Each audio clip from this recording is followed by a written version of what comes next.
Вітаю! З вами Юрій Костенко. Чорнобилю 35 років. Це досить таки страшна і значуща дата для українського і білоруського народу. Адже Чорнобильська АЕС була розміщена на границі України і Білорусі. І от радіоактивне забруднення. В 86-му році переважний удар цього радіоактивного забруднення, ця хмара, дуже так добре потяглася на захід. На захід вона потяглася, і там просто було забруднене все Полісся. І українське Полісся, і білоруське Полісся. Пізніше вітер трохи змінився в інший бік, і воно понесло далі. По факту ми маємо забруднені в Україні абсолютно вся північ. Волинська, Рівненська, Житомирська, Київська, Чернігівська область. І в Білорусі вся Брестська і Гомельська область дуже постраждали. Але і в Мінській області, і навіть там Могильовська область, Вітебська теж є забруднення.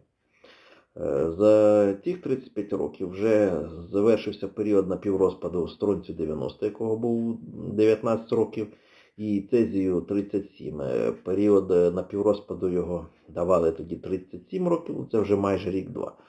Лишається до його періоду напіврозпаду, тобто ситуація із цими двома радіоактивними елементами трошки, скажімо так, зменшить іонізуюче випромінювання. Але не слід забувати про інші радіоактивні ізотопи, які були викинуті з Чорнобильського реактора. Це як америцій, плутон, уран-237. Тобто радіоактивне забруднення залишається на багато років. Досить таки посутньо було це розказано, як все відбувалося в американському серіалі «Чорнобиль». Там все було розкладено по полочках. І причиною трагедії всі зрозуміли, що це було абсолютно банальне нехлюйство і нехтування банальними правилами безпеки, а також намагання працювати ударно, показувати якісь результати до 1 травня, до 9 травня, ще щось таке. Значить, ця страшна трагедія, вона досить таки вже трохи забулася за ці всі роки. Але не слід забувати і постійно, скажімо так, дивитися і думати, що можна їсти, звідки походить той чи інший продукт, чи це не дасть в майбутньому всіляких негативних наслідків для організму.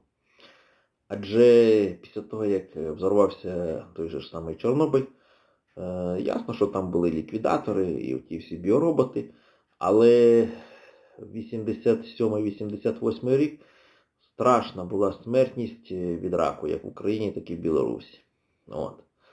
І ця катастрофа пройшла вже 35 років, а захворюваність раком не зменшується, а навіть збільшується.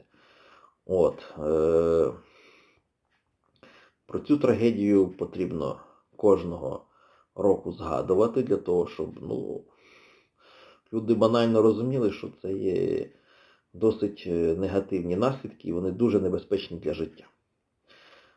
Будь ласка, підписуйтеся, ставте лайки, коменти. З вами був Юрій Костенко, спеціально для каналу Міновіта Онлайн. До побачення, нехай щастить.